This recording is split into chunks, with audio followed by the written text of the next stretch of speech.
¿Qué vamos a desarrollar? ¿Qué tenemos que ver? La parte anatómica. ¿Cómo vamos a hacer la semiología del dolor? ¿Cómo es la fisiología del dolor? ¿Sí? ¿Qué exámenes auxiliares o de laboratorio podemos solicitar cuando tengamos un paciente de estas características? Podemos solicitar resonancia, tomografía y ecografía abdominal, que es lo que más vamos a utilizar en la emergencia, ¿no? Foco resonancia o resonancia. ¿Y qué cosa vamos a hacer al final para manejar este tipo de dolor, ¿no? Podemos hablar algo de analgésicos o antiinflamatorios. ¿Qué cosa vamos a ver? ¿Cuáles son los objetivos principales? Proporcionar pautas prácticas con respecto al abordaje integral de los pacientes con abdomen agudo no relacionado a traumatismo. ¿Sí? Es un abdomen agudo sin antecedente de contusiones o politraumatismos, ¿no? Accidentes de tránsito, ese tipo de cosas no entran englobadas en esto, ¿sí? Reconocer principalmente los cambios en el manejo óptimo de pacientes con sospecha de abdomen agudo quirúrgico o médico, ¿sí? Y tomar decisiones principalmente para favorecer la evolución de nuestro paciente. ¿A qué se refiere esto? Tomar decisiones, diferenciar si es un abdomen médico o es un abdomen quirúrgico. El tratamiento y el abordaje es completamente diferente. Si nosotros interpretamos un abdomen agudo quirúrgico como médico, las complicaciones de nuestro paciente pueden ser catastróficas inclusive. Por eso es importante diferenciarlos. Acá tienen un ejemplo clínico, ¿sí? Miren ustedes, es un paciente varón de 39 años, no tiene antecedentes previos, pero acude por la emergencia con un cuadro de dolor abdominal difuso, de intensidad básicamente alta, 4 días de evolución, asociado a fiebre, temperatura de 38,5 y presencia de 3 vómitos hasta el momento que ingrese a emergencia. Clínicamente, ¿qué se encuentra? Paciente taquicárdico, 106 de frecuencia cardíaca, está polimnéico, 17 respiraciones por minuto, presión arterial normal, 110/60, temperatura axilar, ha aumentado al momento del examen, ¿no? Esto ha sido al momento que le han hecho el triaje, ahora está en 38,7, saturación 97%. Al examen preferencial, el abdomen está distendido, doloroso a la palpación, dolor a la percusión, ruidos y ruidos disminuidos, sin evidencia de ruidos o soplos agregados. ¿Qué se ve en los exámenes auxiliares de entrada? Leucocitos elevados, básicamente aumento de leucocitos a predominio de polimorfos nucleares, ¿sí? Y les solicitan, en este caso puntual, un estudio tomográfico en el cual evidencia, ¿no? Junto con una tomografía con contraste, encuentra un abdomen dilatado de 10 milímetros, engrosamiento de la pared y colección de líquido intraabdominal. Con estos datos clínicos, ¿qué les parece que es? ¿Qué es? ¿No? Es de libro, ¿no? Una apendicitis aguda. ¿Cuál es el problema? Está complicado porque tiene líquido libre, está complicado. Tiene 4 días de evolución, ¿no? Dentro de la cronología de Murphy, ¿qué cosa dice básicamente? Dolores de piracho que van migrando y básicamente la idea es encontrar a ese paciente en el periodo clínico inicial. ¿Qué ha pasado acá? Ha demorado en llegar al hospital. ¿Qué puede haber ocasionado que llegue tarde? Probablemente la automedicación. Muchos pacientes manifiestan dolor y los medicamentos de venta libre, los antiespasmódicos, son de uso rutinario. Yo voy a la farmacia y me duele el estómago, ¿qué te van a recetar? Muscardina, Lidan, te dan un tramador, hasta el tramador te viene sin medicaciones. Y eso puede ocasionar toda esta evolución, que teóricamente no debería ser, ¿no? Ese es un ejemplo. ¿Cómo definimos entonces el problema de abdomen? Es un cuadro sindrómico, cuyos síntomas principales es el dolor abdominal. ¿Qué característica tiene el abdomen agudo? Aparición repentina o progresiva. Y generalmente tiene más de 6 horas de evolución, pero menos de 7 días. Más o menos se considera agudo si está dentro de los 7 días de evolución. Generalmente la intensidad del dolor es bastante alta y que requiere un diagnóstico rápido y preciso para dirigir la terapia o dirigir a nuestro paciente. ¿Qué cosa tenemos que diferenciar? Orientar si es quirúrgico o tratamiento médico para definir y dar el tratamiento etiológico específico, ¿no? Esa es la importancia de definir un abdomen anual, ¿sí? Así diferencial médico o quirúrgico principal. Miren la epidemiología, es la principal causa de consulta de emergencia. Es casi 42% de presencia en pacientes adultos. Y en niños, en adultos mayores, el 63% de mayores de 65 años. Y básicamente, ¿qué podemos entender la parte neurofisiológica? ¿Cómo se presenta la manifestación? Existe una parte de transducción, la transmisión y la modulación. ¿A qué se refiere modulación? A la interpretación de nuestro cerebro de dolor, ¿sí? La transducción, ¿qué es? Básicamente donde empieza el dolor, ¿sí? Donde empieza la teluria y se activa básicamente la vía aferente. ¿Qué es la vía aferente? Es la vía neurológica que va a llevar la información a nuestro cerebro, ¿no? La transmisión, ¿cómo se hace? Por impulso nervioso hacia el sistema nervioso. Y la modulación se hace básicamente cómo nosotros vamos a interpretar ese dolor, leve, moderado, severo, ¿no? Modificar básicamente la intensidad del dolor. El dolor que refiere Juan es diferente a la que refiere o que manifiesta Pedro. Puede ser la misma patología. Eso va a depender de muchos factores externos, ¿no? Hay personas que tienen un umbral de dolor alto y otros un umbral de dolor bajo. Básicamente, también va a depender de qué sustancias analgésicas endógenas producen, ¿sí? Entonces, ¿qué es la transducción? Se ha identificado hasta 4 clases de estímulos en las terminaciones nerviosas que pueden producir dolor abdominal. ¿Qué debemos interpretar por las vísceras abdominales? Todas son vísceras huecas, la mayoría de ellas, si no es el 100%, ¿no? ¿Por qué duelen estas vísceras? ¿Por qué podemos interpretar como dolor en estas vías aferentes? La distensión y la contracción de las vísceras, ¿no? La tracción y la compresión. Y también existe una manifestación de dolor por irritación química, ¿sí? Inflamación, hipoxia, isquemia y necrosis. ¿Cómo se va a estimular esto? Por algunas sustancias que liberamos, ¿no? La bradicinina, la calicreína, la histamina, serotonina, los iones calcio y hidrogeniones, las interleuquinas, el factor 12 y la plasmina. Son sustancias que básicamente van a causar estímulo en las terminaciones nerviosas. Pero básicamente nuestras vísceras duelen por distensión, contracción, tracción, compresión o por irritación química en el cuerpo. ¿Cómo se hace la transducción? Básicamente, los receptores viscerales, básicamente, son los que van a recibir estas noxas o estímulos de dolor y que van a estar ubicadas a nivel de la pared de los órganos, a nivel de la serosa, que es en el peritoneo, a nivel del mesenterio o a nivel de la mucosa. ¿Dónde se encuentran los receptores? Principalmente en la capa muscular, en los órganos tubulares, en todo el tubo digestivo, ¿no? En la capa submucosa y la muscular de la mucosa. A nivel de la serosa se encuentra también a nivel del mesenterio, ¿sí? Y también encontramos, de acuerdo a los receptores en la mucosa, también responden a estímulos químicos.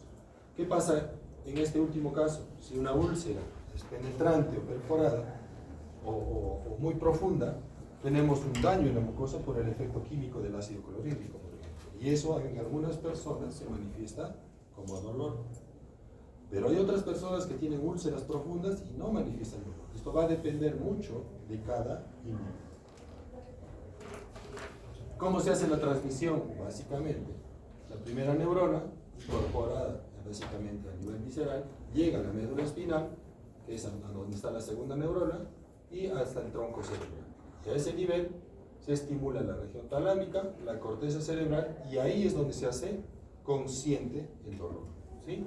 Básicamente por el sistema simpático y parasimpático van a ascender hacia las terminaciones nerviosas, básicamente a nivel del tronco cerebral.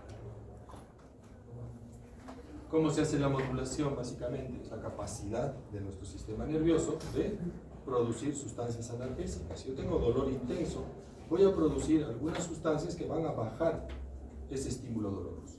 ¿Qué sustancias endógenas producimos? La bradicinina, la calicreína y las endofaninas, ¿sí? ¿Esto qué va a ocasionar? Regula la intensidad del dolor.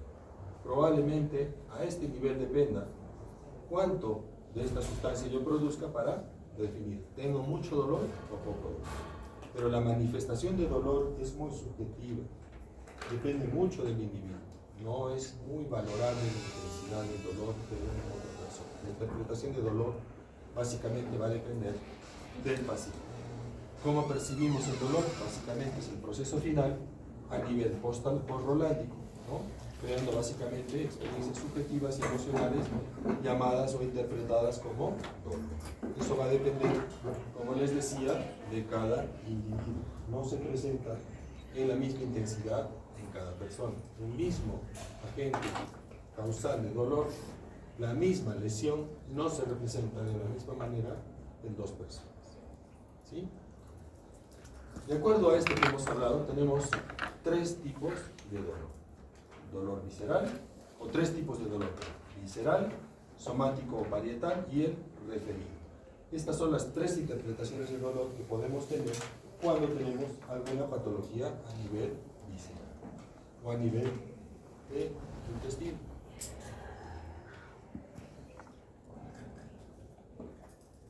Esos son tres: visceral, somático y referido. ¿Qué es el dolor visceral? ¿Qué características tiene este dolor visceral? Siempre se percibe en la zona del abdomen lejana a donde está la patología. Es la primera manifestación de dolor en la apendicitis. ¿Qué es lo que le refiere el paciente con apendicitis inicialmente? Dolor en el epigastrio, no bien definido, ¿no?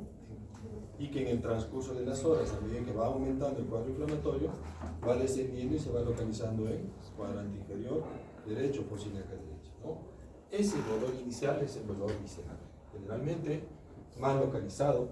Estas son las características principales. No tiene ubicación clara, mal definido, difuso y sordo. Es decir, el paciente no interpreta el punto exacto de dónde se encuentra el dolor. Siempre se percibe a distancia de la zona focal. La localización difusa se debe a la baja densidad de fibras nerviosas aferentes en los nervios, en los órganos intraabdominales. Del total de las fibras nerviosas procedentes de las vísceras a la médula espinal, solo el 10% de las terminaciones nerviosas transmiten estímulos dolorosos. Acuérdense que la vía aferente transmite tanto terminaciones o estímulos de dolor, de distensión. El prurito también puede transmitirse a través de esta vía, ¿no? Es decir, muchas señales de sensaciones que pueda tener una persona pueden transmitirse por esta misma vía. Y la diferenciación de la interpretación de dolor varía de una a otra persona. Entonces, dolor visceral, mal definido, difuso, no localizado en el punto de la patología, ¿sí? Y es sordo. La ubicación más frecuente en la línea media, generalmente la patología en el abdomen superior, en la región del epigastrio, está más relacionada a patología de vía biliar, ¿no? Y estómago. A la región de periumbilical, básicamente asa intestinal delgada, ¿no? Y la parte del hipogastrio en la parte del colon izquierdo, riñones y la región de vejiga y anexos y ¿no? Más o menos esa es la manifestación de dolor que les puede a ustedes orientar dónde puede estar ubicada la patología de los ojos. El otro tipo de dolor, que es el somático o parietal, ¿qué características tiene? Es un dolor ubicado en la zona de la afectación, está bien localizado, es un dolor intenso, es de aparición brusca y generalmente empeora el dolor con cambios de posición, con movimientos, con tos o con respiración. Generalmente, ¿a qué se refiere dolor somático? Cuando ya está afectado el peritoneo parietal, es decir, cuando está afectada la pared propia del órgano afectado, ¿no? Siempre van por vía aferente, a nivel de las terminaciones nerviosas de D7 a L1, y generalmente el estímulo de la sensación de dolor está mediado por infecciones, ¿no? O por origen químico, cuando hay básicamente una peritonitis química, por ejemplo, que se va a dar en una perforación de una úlcera duodenal o un asa intestinal perforada que también puede haber, ¿no? Entonces, a diferencia del visceral, este tipo de dolor es localizado, intenso, brusco y generalmente empeora con cambios de posición. ¿Y el dolor referido a qué se refiere? Tiene una localización a distancia del órgano afectado. Básicamente, en la confluencia de la médula, las fibras aferentes asociadas a dermatomas cutáneos, básicamente, es la explicación por la cual puede haber este tipo de dolor. ¿Cuál es el ejemplo clásico de un dolor referido, muchachos? ¿Ah? ¿Cuál? Infarto. ¿Qué más? El flujo, no. Pancreatitis. ¿Cuál es el dolor clásico de la pancreatitis? Dolor en epigastrio que se irradia a la parte posterior del hemiciclo. La característica del infarto agudo del miocardio, ¿cuál es? Dolor opresivo en la región del tórax, retroesternal, pero puede irradiarse al hombro, ¿no? Puede haber hormigueo en extremidades, tanto derecha o izquierda, más al lado izquierdo, ¿no? O puede haber dolor en la región interescapular, ¿no? Ese es el ejemplo más clásico. Miren cómo es dolor, la irradiación metamérica, ¿no? Porque duele hacia la región del miembro inferior izquierdo, ¿no? Acá tienen algunos otros ejemplos, miren. Afectación de la vía urinaria. ¿Cuál es la característica del dolor de un cólico nefrítico? El dolor del cólico nefrítico empieza en región lumbar y es un dolor que se irradia. Si es a lado derecho, se irradia hacia la región anterior, hacia la región genital. ¿Sí? Si es al lado izquierdo es lo mismo, pero va una irradiación como en una franja. La ubicación del dolor en la vesícula también, miren, a veces por la cercanía al diafragma también puede doler el hombro. Miren. Esto es por la irritación del diafragma. Hombro derecho, hombro izquierdo, ¿no? Páncreas, irradiación en cinturón, ¿no? Riñones, hacia la parte posterior, ¿no? Etiológicamente, ¿qué podemos definir como abdomen agudo? Básicamente, patología netamente de peritoneo o intraabdominal, irritación peritoneal. ¿Qué podemos definir como irritación peritoneal? Básicamente todo lo que nos causa peritonitis, ¿no? Miren, perforación, peritonitis bacteriana espontánea en nuestros pacientes cirróticos, apendicitis aguda, diverticulitis, pancreatitis aguda, colecistitis, colangitis, ¿no? Enfermedad inflamatoria pélvica y básicamente fiebre mediterránea familiar, que es bastante raro. Pero lo más común que vamos a tener es pancreatitis, apendicitis, colecistitis y de acuerdo a la edad también pacientes con diverticulitis, ¿no?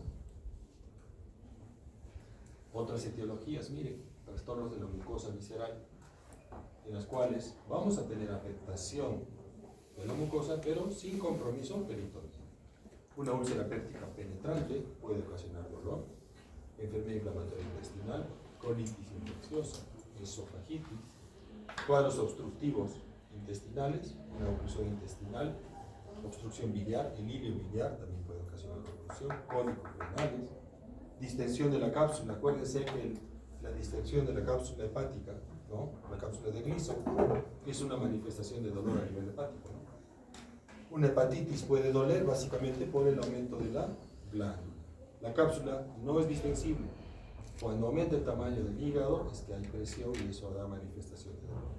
El Burkiari, pielonefritis, quistes ováricos, endometritis, básicamente, o embarazo ectópico, que también siempre tiene que tenerlo presente como diagnóstico diferencial cuando hay abdomen agudo de grado quirúrgico, ¿no?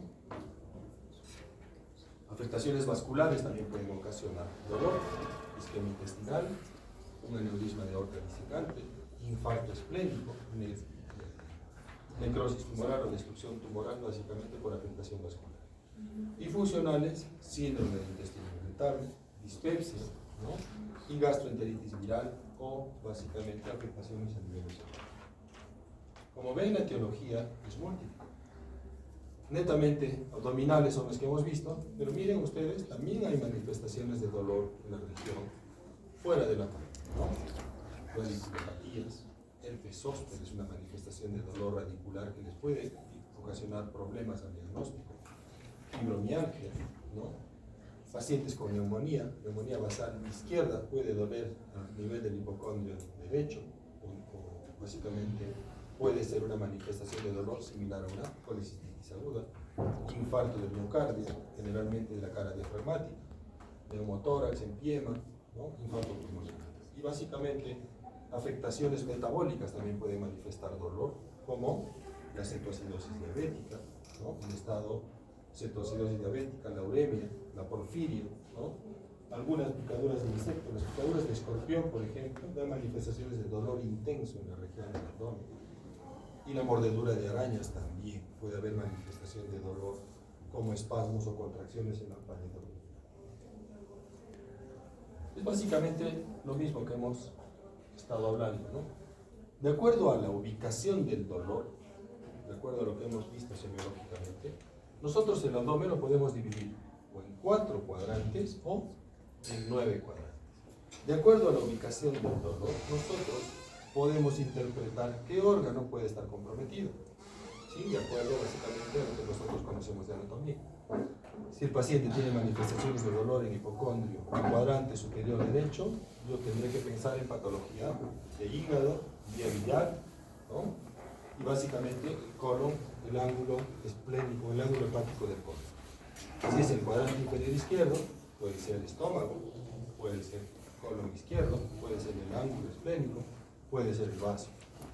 Si es en la región de cuadrante inferior derecho, ¿qué cosa puedo pensar? La parte de apéndice, intestino, ¿no? Útero y anexos, ¿no? Y al lado izquierdo, asa intestinal, útero y anexos principal, ¿no? Básicamente es importante interpretar de acuerdo a dónde se encuentran los órganos para poder pensar qué órgano puede estar afectado y de acuerdo a eso determinar qué cosa vamos a hacer con nuestro paciente. De acuerdo a la frecuencia, ¿qué patologías podemos nosotros pensar que puede tener nuestro paciente? De acuerdo al grupo etario, la principal causa de dolor abdominal es apendicitis aguda, ¿sí? Después viene patología de vesícula y vía biliar, cuadros de asa intestinal, obstrucciones intestinales, ¿no? Patología ginecológica. En nuestro medio la pancreatitis tiene una alta incidencia, yo lo pondría inclusive antes de obstrucción intestinal, ¿no? Y después viene cólicos renales, neoplasia, ¿no? De acuerdo básicamente a lo que podamos interpretar como posible etiología de abdomen. Ahí tienen ustedes, miren, las incidencias. Ellos ponen no explicable en un porcentaje mayor al 30%. Después viene apendicitis, ¿no? Problemas de la vesícula y vía biliar, obstrucción intestinal, 5%, pero nosotros tenemos una alta incidencia de pancreatitis, ¿no? Y pancreatitis de origen biliar. Probablemente esté mucho antes que la patología ginecológica e intestinal. ¿Sí? Los demás, básicamente, es lo mismo que hemos hablado, pero miren, 39% apendicitis. Después vienen las complicadas como principal causa. Las no complicadas, el 23%, colecistitis, lo pone como 3%. Pero miren, piocolecisto, asociado a una vesícula complicada, 20%. Esto va relacionado a abdomen agudo quirúrgico, básicamente. ¿De qué va a depender las complicaciones que yo pueda encontrar en el paciente, básicamente? De que yo haga un diagnóstico asertivo, rápido. La idea es que este PAI sea más dirigido a las no complicadas, ¿no? Como está acá, la apendicitis. Y esto debería cambiar con colecistitis, ¿no? Las complicadas deberían ser menos frecuentes que las no complicadas. A esto tiene que apuntar nuestro manejo e interpretación de dolor de nuestros pacientes. ¿Cómo hacemos el diagnóstico de nuestro paciente con dolor abdominal? Básicamente, haciendo una buena interpretación de los signos y síntomas que podamos encontrar, hacer una buena historia, anamnesis, ¿no? Examen físico y análisis de laboratorio, que es como para toda patología. Existe una larga lista de diagnósticos diferenciales.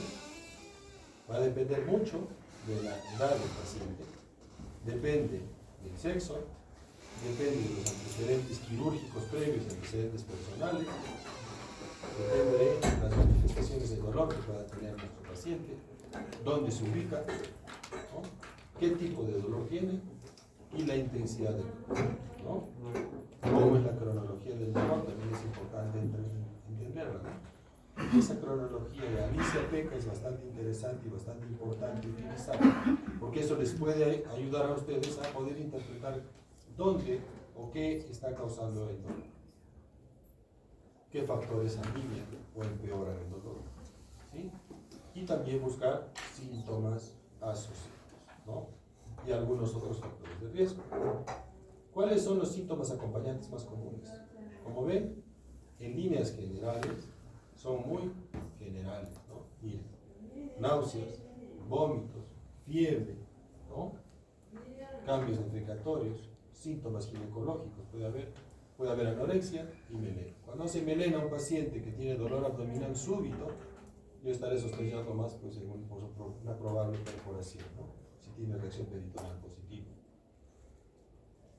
El examen físico es importante, auscultación, palpación, percusión, ¿no? A diferencia de otros segmentos, la auscultación se hace antes de la palpación y la percusión, ¿no? ¿Qué signos tenemos que buscar? De acuerdo a las manifestaciones del dolor que tenga nuestro paciente, ¿no?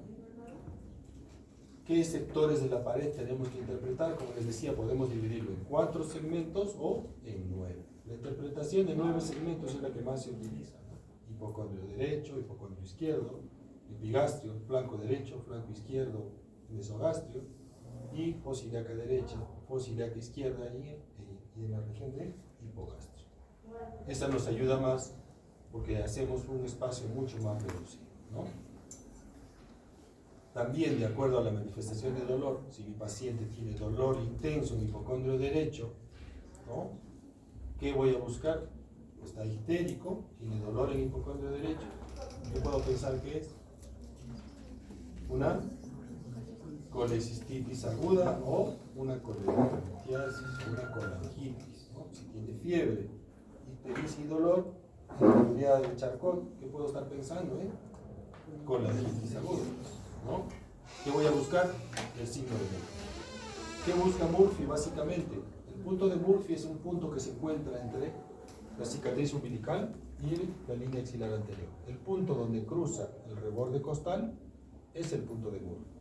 Otra referencia es la inserción externa del recto anterior derecho que llega al reborde costal. Yo presiono con ambos pulgares la zona del punto de Murphy y presiono y profundizo. Y le pido a mi paciente que inspire. Si mi paciente corta la respiración y manifiesta dolor, es un signo de Murphy positivo. ¿Qué me dice?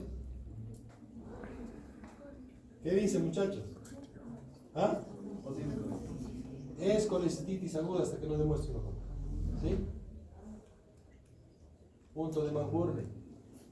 Tercio externo, con los 2 tercios internos de la línea que va de la cicatriz umbilical a la esquina ilíaca anterosuperior. Si es positivo, ¿qué me dice? Apendicitis. Ese es McBurney positivo. Y si yo presiono el punto de McBurney y suelto, y me duele más cuando suelto que cuando ajusto, ¿qué cosa es? Bloomberg positivo. ¿Qué cosa es el Bloomberg positivo? ¿Ah? Es peritonitis localizada, muchachos.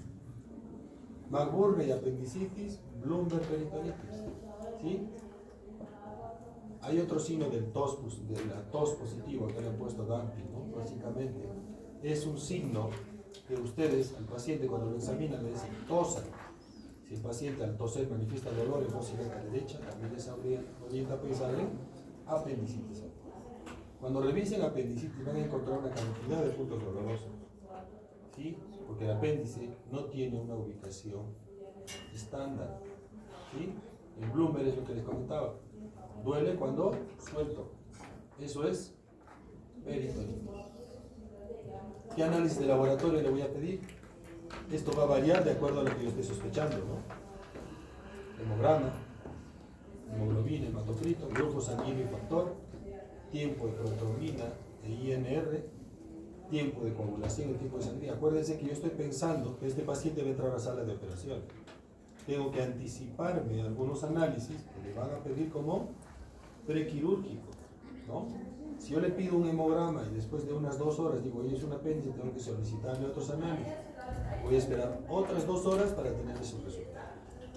Por eso cuando yo entro a la emergencia y tengo un paciente con sospecha de abdomen agudo, tengo la necesidad de sospechar o solicitar los exámenes para la posibilidad de entrar a sala de operaciones. Pruebas metabólicas, ¿qué le puedo pedir? Glucosa, urea, creatinina, haga electrolitos, perfil hepático, ¿sí? Y si yo estoy sospechando de una apendicitis, una pancreatitis, ¿qué le voy a pedir? Amilasa y lipase, ¿no? Básicamente, de acuerdo a mi sospecha clínica, le voy a pedir los análisis, no le voy a pedir todo a todos mis pacientes, ¿no? ¿De acuerdo? Todo este laboratorio, análisis de laboratorio, va a depender mucho de qué esté sospechando. El examen completo de orina, nuevamente gases arteriales. Siempre sospechen en embarazo ectópico una persona en edad fértil con dolor en fosa ilíaca derecha. El embarazo ectópico es una patología que tiene la necesidad de una interpretación rápida. Si hay un embarazo a nivel de las trompas y se rompe esa trompa, es un sangrado masivo y tiene alta mortalidad si no se resuelve. Y la sintomatología es parecida a una apendicitis, eso tengan cuidado. Y de acuerdo a lo que sospechen, pueden pedir análisis para buscar, ¿no? Placas de abdomen. ¿Cuándo yo voy a pedir una placa de abdomen? De pie de cúbito y de tórax. Si tengo sospecha de una úlcera perforada, ¿qué tengo que buscar? Aire libre en cavidad. Para eso le pido una placa de abdomen. No le puedo hacer una endoscopía a un paciente que tiene sospecho de una úlcera perforada, es una contraindicación absoluta. ¿Sí? Una ultrasonografía de abdomen y de pelvis, ¿no? Tomografía y otros análisis. Si estos sospechan de un infarto agudo de miocardio, le pediré un electrocardiograma. O sea, básicamente va a depender de cómo interprete las manifestaciones de dolor que tenga el paciente. Miren esta placa de tórax. Parece normal, ¿no? A simple vista. Pero miren acá. Miren acá. Tiene aire libre en cavidad. Este paciente tiene aire. Está hueco en algún lado. ¿Sí? Para que entre esa cantidad de aire, lo más probable es que sea una úlcera perforada, ¿no? O una perforación de víscera. ¿Qué puede encontrar? Distensión de asas. Miren ustedes, edema de asa intestinal delgada, ¿no? Signo de edema de la pared o del reboque que se llama, ¿no? O puedo empezar a ver aire libre en cavidad también, ¿no?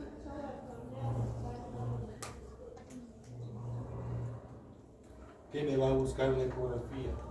La ecografía es el examen auxiliar más frecuente, de más frecuente uso en emergencia, generalmente cuando hay dolor en cuadrante superior derecho.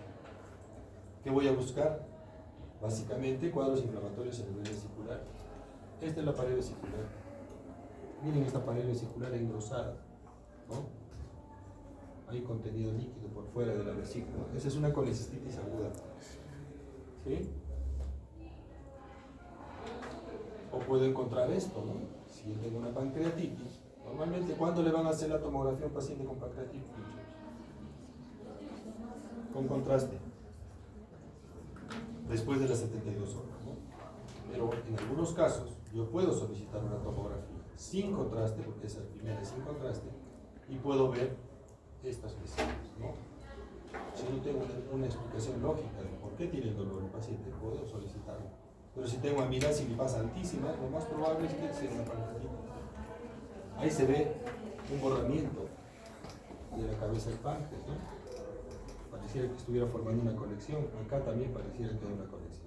Pero como es sin contraste, no podemos interpretar bien cuál es la parte del tejido vital que tiene. Abajo, ¿qué tenemos? Un absceso hepático, que también puede manifestar dolor, fiebre, ¿no? Nuestro paciente con el apendicitis, que ha demorado más de 4 días, tiene alta probabilidad de ser una gingivitis. ¿Qué puede ocasionar eso? Abscesos hepáticos, ¿no? No tan grandes, pero puede ocasionar lesiones hepáticas, colecciones múltiples, que después de unos días va a empezar a tener fiebre de difícil manejo, ¿no? Las pruebas de laboratorio y de imágenes no reemplazan a nuestro examen físico y a nuestra historia clínica. Son de interpretación. ¿Para qué nos sirven? Para corroborar nuestro diagnóstico o descartar lo que estamos, o excluir las posibilidades de diagnóstico. No nos hacen diagnóstico, muchachos. No le van a pedir toda la batería a ver qué cosas sale. Tiene que hacerse de acuerdo a la sospecha clínica. Si yo tengo dolor en el hipocondrio derecho, Murphy positivo, ¿no? Estoy sospechando de una colecistitis aguda. ¿Qué voy a pedir? La ecografía. ¿Qué voy a encontrar en la ecografía? Vesícula con paredes engrosadas, líquido libre perivesicular, ¿no? Le pido hemograma, leucocitosis, PCR elevado. ¿Qué estoy haciendo? Confirmar mi diagnóstico. Pero si yo le encuentro a mi paciente dolor en hipocondrio derecho, un Murphy dudoso, que a veces no siempre es positivo, ¿no? No hay dolor a la percusión. Le pido su ecografía, me dice vesícula de paredes delgadas con cálculos en su interior. ¿Qué cosa es? Es un cólico vesicular, no es colecistitis, ¿no? Pero ya estoy interpretando mis análisis y mi clínica está corroborando lo que yo estoy sospechando. ¿Sí? Como les decía, casos especiales, mujeres en edad fértil, ancianos y pacientes inmunosupresos, tengan mucho cuidado. Los ancianos no hacen fiebre, su manifestación de dolor es muy baja. Pacientes inmunosupresos vienen con una peritonitis generalizada y muchas veces no hay manifestación de dolor. ¿Sí? Por eso es importante tener cuidado en estos tres grupos especiales. ¿Qué hacer con nuestro paciente que viene a la emergencia con dolor? Es lo primero que tengo que hacer. Tratar de interpretar qué cosa está pasando con el paciente y empezar terapia. ¿Qué le voy a hacer? Dejarlo en ayunas, ponerle una vía, ¿no? Y tratar de hacer mis exámenes auxiliares lo más antes posible. Diferenciar si es cirugía o manejo médico. ¿Qué voy a dejarlo en el paciente entonces? Nada por vía oral, una vía, y la definición de antibiótico va a depender de mi interpretación clínica. No a todos les voy a poner antibiótico y no a todos les voy a poner analgésicos, ¿sí? Siempre la valoración va a depender de los hallazgos abdominales, ¿sí? Siempre volver a evaluar a vuestro paciente. Si ustedes tienen dudas, revísenlo 2, 3, 4 veces al paciente. Y si dudan, llamen a otra persona para que lo revise. Si tienen dudas de un abdomen agudo quirúrgico, llamen al cirujano. Porque siempre en las emergencias hay un cirujano. Es diferente tratar una pancreatitis que tratar una apendicitis. Muchas veces, ¿qué pasa? Yo sospecho de una pancreatitis, le doy analgésicos y en el transcurso de las horas se perfora el apéndice. Voy a decir una apendicitis, pero complicada. Y eso tiene mal pronóstico. Por eso es importante interpretar bien las cosas. ¿Sí? ¿Qué hacer ahora? Las conductas con respecto al manejo o uso de analgésicos han cambiado un poco. Si yo tengo la definición clínica de que este paciente va a entrar a sala de operaciones, no lo voy a tener retorciéndose de dolor. Yo ya sé que va a entrar a la sala de operaciones. Es una apendicitis complicada, ¿no? Y el paciente está con mucho dolor. ¿Qué hago? Le empiezo a tratar. Porque ya sé que va a entrar a la sala. ¿Hasta cuándo no le doy analgésicos? Hasta definir si es médico o si es quirúrgico. ¿Qué cosa podemos usar? Acetaminofén y endovenosa. Podemos usar narcóticos. Podemos usar tramadol, podemos usar betidina dependiendo de la intensidad del dolor. Y básicamente, de acuerdo al tipo de dolor, si es un cólico vesicular, lo que se utiliza son antiespasmódicos asociados a antiinflamatorios, ¿no? A veces se da básicamente una asociación de ambos para calmar el dolor. Pero básicamente, normalmente, antes se decía, no se dan analgésicos hasta que se opere. No es un martirio, muchas veces ese paciente está 3, 4 horas en emergencia, ¿no? Una vez que nosotros definimos que es un abdomen agudo quirúrgico, que va a entrar a sala, que ya tiene su programación, empezamos con fluidos. Si hay duda diagnóstica, lo mejor es, pueden usar analgesia, pero no antiespasmódicos, ¿no? ¿Qué hacemos entonces? Interpretar bien a nuestro paciente, ¿no? Ya sea médico o quirúrgico. Si es quirúrgico es una prioridad. Si es abdomen agudo médico, lo podemos manejar en nuestro cuerpo. ¿Cuáles son los dolores típicos de abdomen agudo quirúrgico? Dolor agudo, intenso y generalmente afectación de la parte sistémica del paciente, compromiso general. hay manifestaciones de sepsis, el paciente está tóxico. El abdomen, cuando lo examinan, es un abdomen rígido, eso se llama abdomen estable. Reacción peritoneal positiva en todo el abdomen, leucocitosis marcada.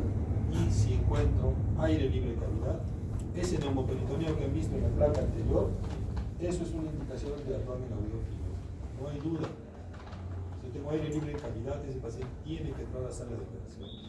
Si tengo un abdomen rígido, con rebote positivo, está taquicárdico, está séptico el paciente, con leucocitosis, alteración de su estado de conciencia, eso es una indicación de tratamiento. ¿Qué debe operarse de emergencia? Todo lo que les comentaba, la apendicitis aguda, obstrucción intestinal con estrangulamiento de asa intestinal, perforación de víscera hueca, tanto de estómago como de intestino, la diverticulitis complicada, la colicistitis aguda complicada, aneurisma de aorta complicado, trombosis mesentérica y la patología ginecológica, quiste de ovario pedículo torcido, el embarazo ectópico roto es una urgencia. Y la torsión testicular también es una urgencia, porque esto puede llegar a ocasionar infertilidad. ¿Sí? Esto es una emergencia y hay que darse cuenta. Por eso es importante examinar bien a los pacientes. ¿Qué pasó con el paciente? Se encontró una peritonitis secundaria a una apendicitis aguda. Se realizó una laparotomía quirúrgica exploratoria. El apéndice se encontró perforado, abundante contenido purulento en cavidad peritoneal. Se realizó apendicectomía, aspiración del contenido, lavado de cavidad. En el postoperatorio inmediato, ¿qué pasó? Se le empezó cobertura antibiótica y el paciente fue dado de alta en el transcurso de los 10 días posteriores sin complicaciones. Lo ideal hubiera sido encontrar este caso dentro de las 6 horas iniciales para que el paciente se vaya a los 2 o 3 días de la cirugía. Han podido ser una pendular sin necesidad de cobertura antibiótica tan extensa como recibió este paciente. ¿Qué tenemos que saber de apendicitis? Apendicitis es la primera causa de una salud. ¿Sí? Puede afectar casi al 7% de la población general. Normalmente debemos encontrar a nuestro paciente clínicamente con análisis de laboratorio normal, solamente utilizando la parte clínica. ¿Sí?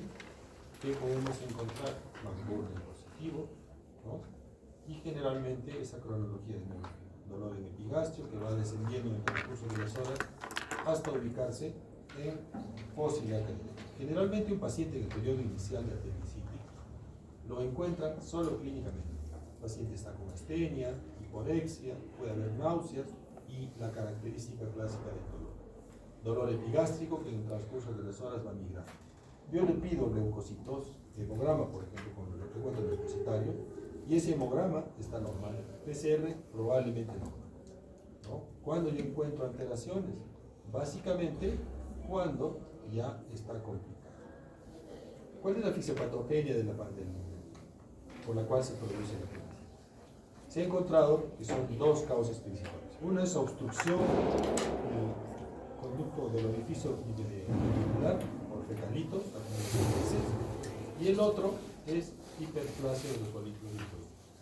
Acuérdense que el apéndice es un órgano que nos sirve de periodo inicial para producir anticuerpos, ¿no? Tiene bastantes terminaciones linfocíticas o básicamente ganglios linfáticos, ¿no?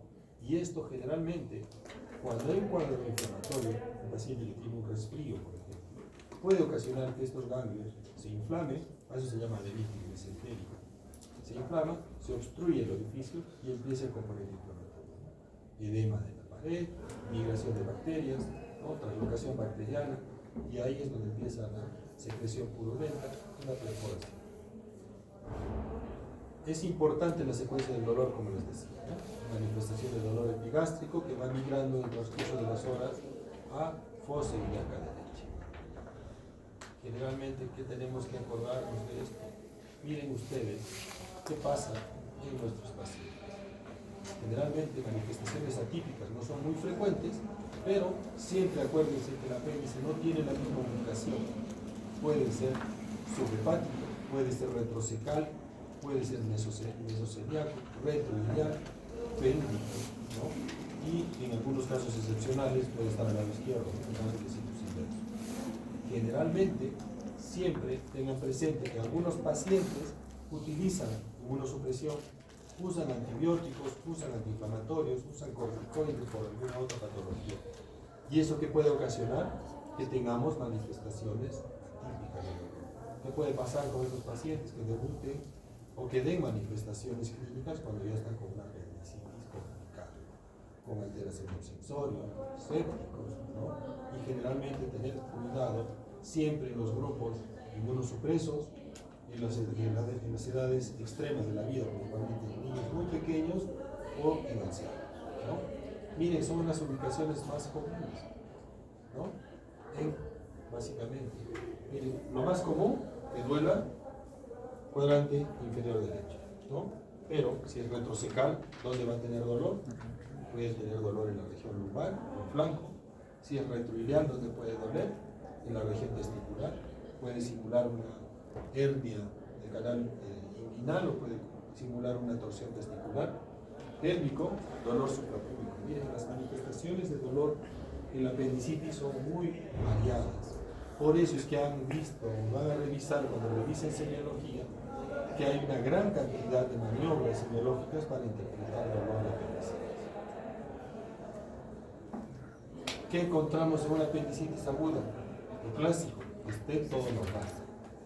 Pero si hay signos de inflamación, podemos encontrar leucocitosis. ¿Cuáles son las complicaciones más comunes? Peritonitis localizada, absceso, plastrón periapendicular, peritonitis circunscrita o peritonitis generalizada o difusa, ¿no? ¿Qué complicaciones va a tener esto? Si hay una infección con colección purulenta, ¿qué va a ocasionar en el intestino? Que se paralice el intestino y eso se llama ilio paralítico o ilio mecánico o efecto de masa. ¿Qué otra complicación puede haber? Abscesos hepáticos, piliflebitis. ¿Qué es la piliflebitis? Infección de los vasos hepáticos. O una sepsis secundaria a la migración bacteriana, una translocación bacteriana por vía hematógena. Este es el primer tema de hoy, muchachos. No sé si tienen alguna pregunta. Va a depender mucho de qué cuerpo extraño hay en el paciente. Y va a depender del grupo etario en cual estemos expuestos.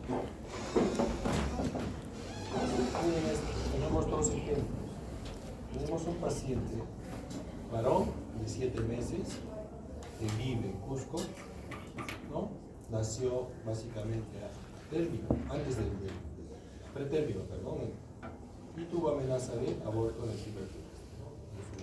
En su gestación, en su evolución, ¿no? No tuvo complicaciones, nació como 2.800 gramos, talla 47 centímetros, desarrollo psicomotriz normal. Es una persona de 7 meses completamente sana, levanta.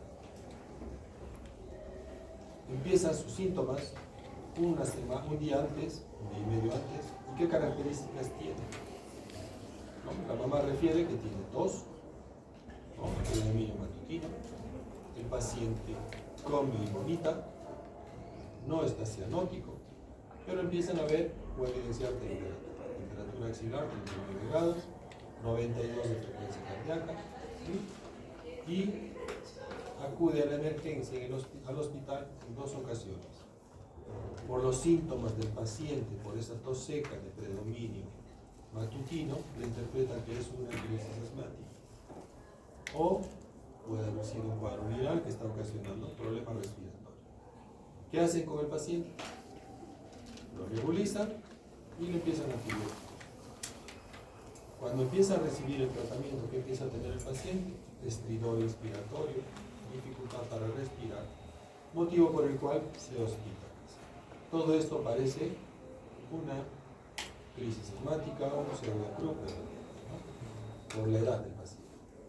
¿Qué síntomas se asocian?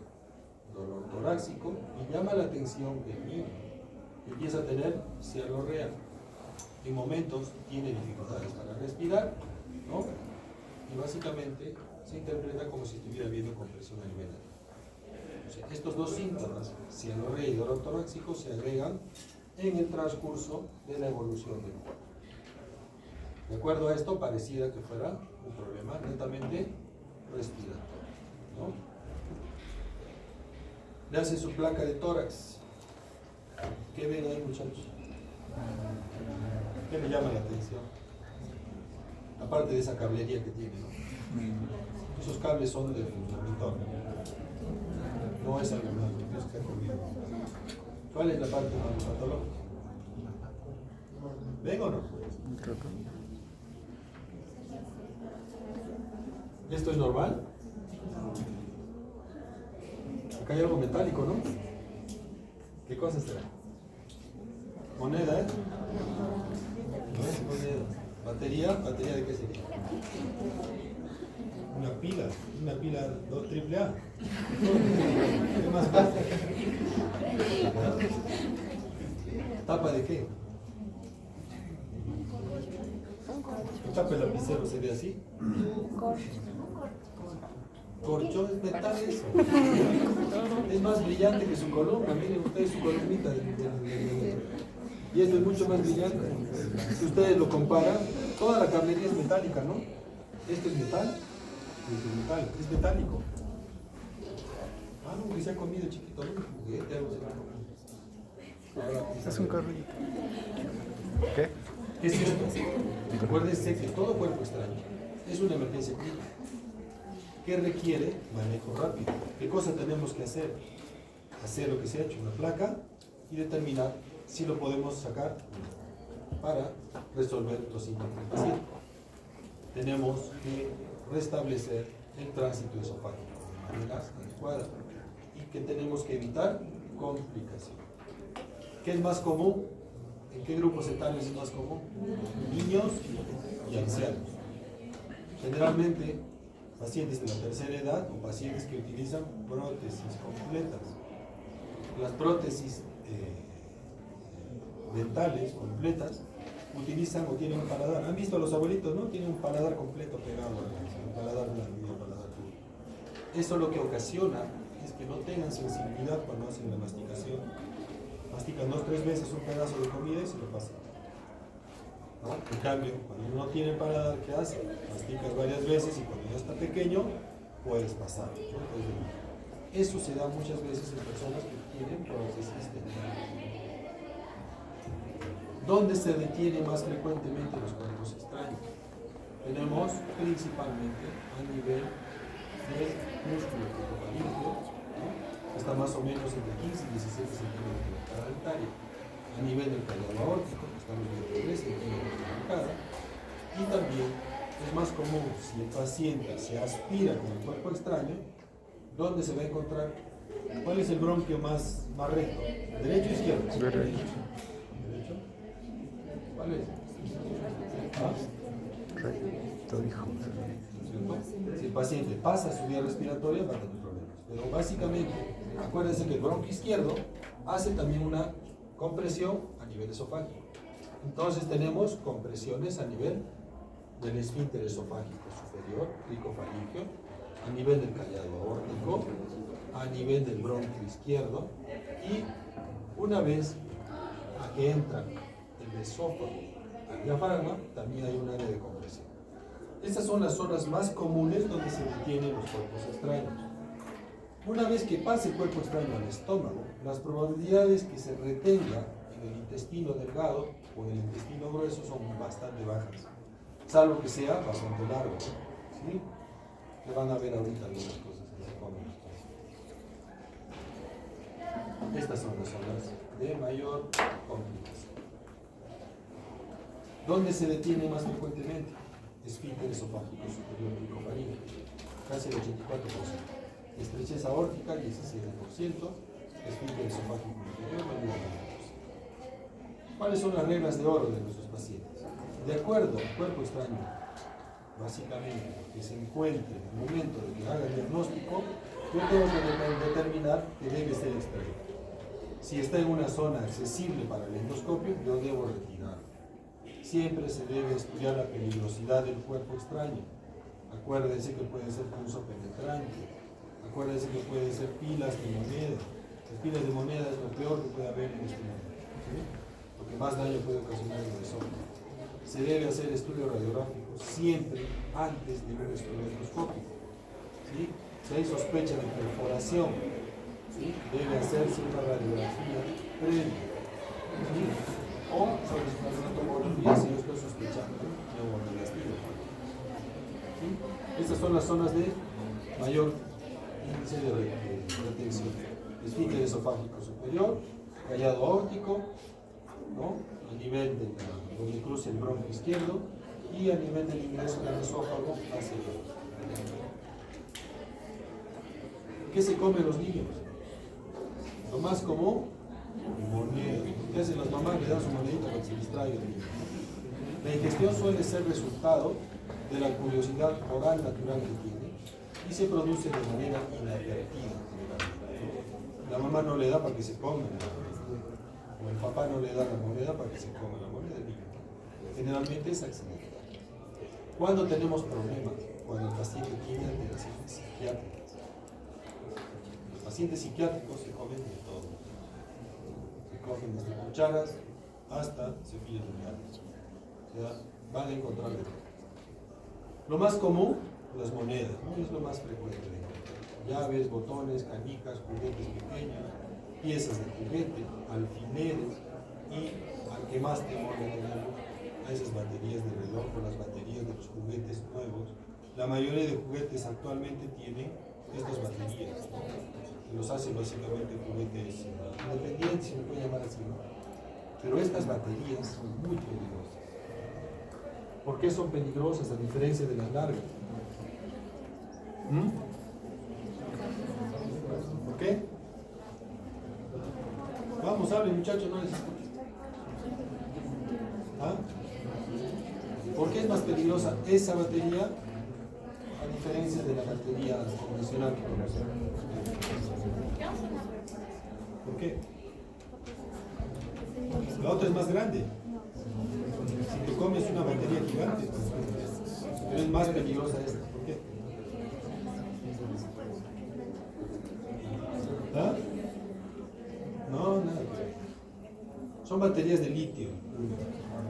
¿Sí? Es una sustancia corrosiva. ¿Cómo se transmite la corriente en estas baterías? ¿Saben? ¿Dónde está el polo positivo y el polo negativo? Nunca se han fijado en las baterías de litio. ¿O ponen igual arriba o abajo la batería? ¿Han cambiado la batería de su reloj alguna vez? ¿Nunca? ¿No?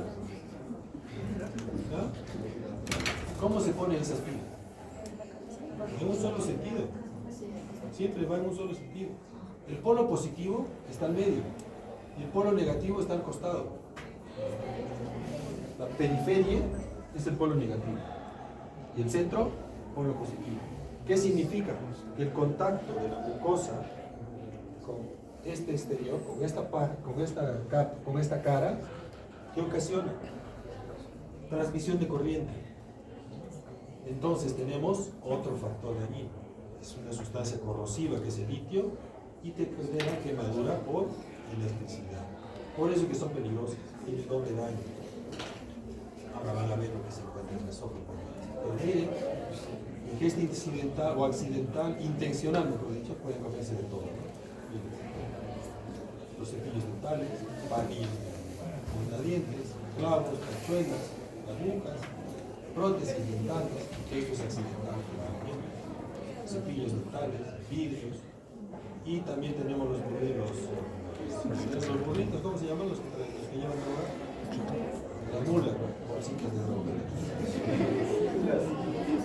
Eso es peligrosísimo, porque si se rompe una de esas, el paciente se va a cambiar. Generalmente no se debe sacar con endoscopio. Lo que se hace con estos pacientes es que se les da proquinéticos y laxantes para que puedan expulsarlos de manera natural. Si ustedes manipulan esas bolsas, generalmente, lo que utilizan generalmente son profilácticos, ¿no? Y si ustedes agarran, imagínense, con una pinza de extracción de cuerpo extraño, pueden incorporar esa bolsita y pueden morir. Siempre tengan presente qué paciente tienen al frente. Si Si es un niño, probablemente sea accidental. Si es una persona adulta, pensar si tiene alteraciones mentales, ¿no? Es un paciente psiquiátrico. Los pacientes psiquiátricos tienen que tener mucho cuidado porque pueden encontrar cualquier cuerpo extraño en el flujo de vista. ¿Qué es lo más común en adultos? Impactación de alimentos, ¿no? Pedazos de comida, carne, generalmente más masticado. Aquellos pacientes que usan prótesis generalmente, ¿no? A veces los pacientes les gusta morder los huesitos, ¿no? Hasta destruir el hueso de los pollos, y eso puede ocasionar que accidentalmente degluta pedazos grandes del hueso y puede ocasionar que se impacten en los ojos. Carnes con hueso adherido, espinas de pescado, huesos de pollo, o a veces presencia de metales o algunas rocas.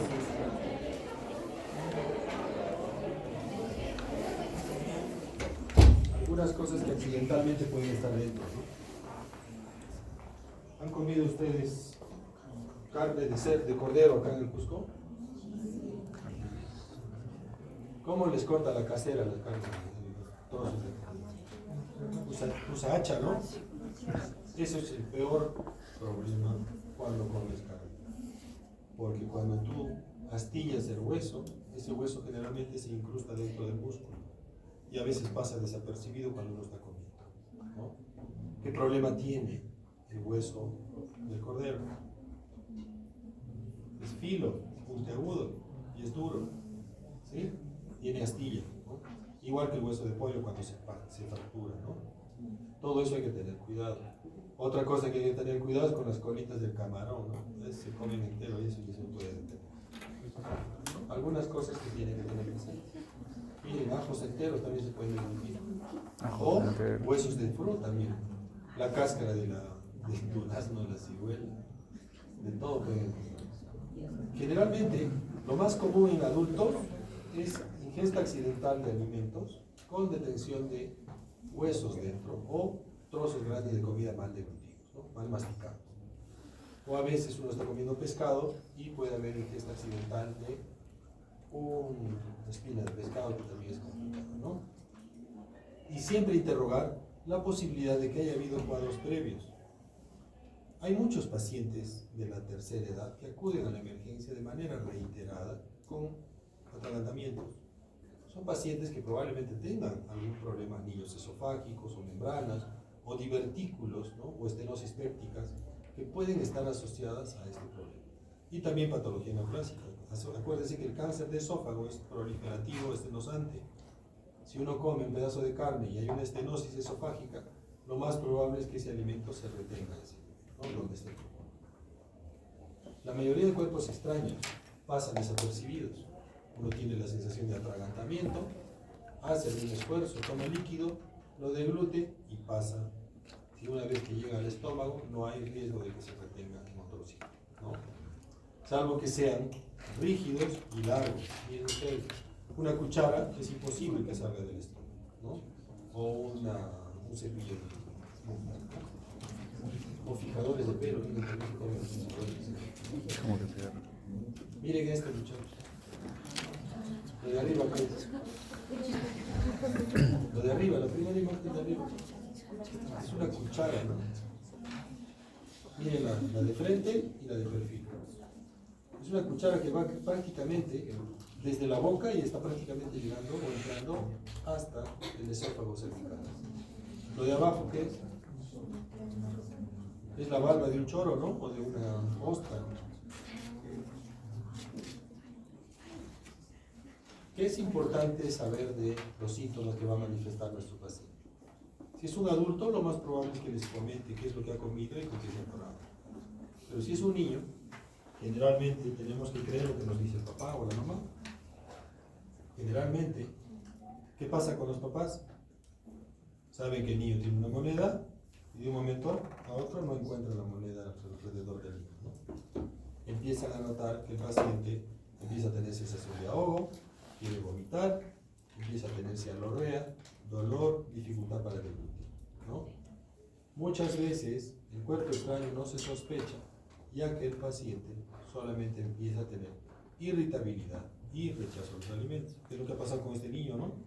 el niño que hemos visto en la historia clínica inicial, ¿no? Nadie se dio cuenta que se ha comido algo, ¿no? ¿Qué puede presentar nuestro paciente?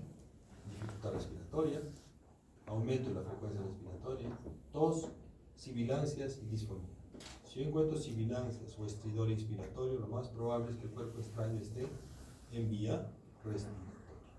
Todos estos datos clínicos que están viendo ustedes, si yo lo veo cianótico, polipneico, tosiendo, disfónico y hay sibilantes, lo más probable es que el cuerpo extraño esté en vía aérea.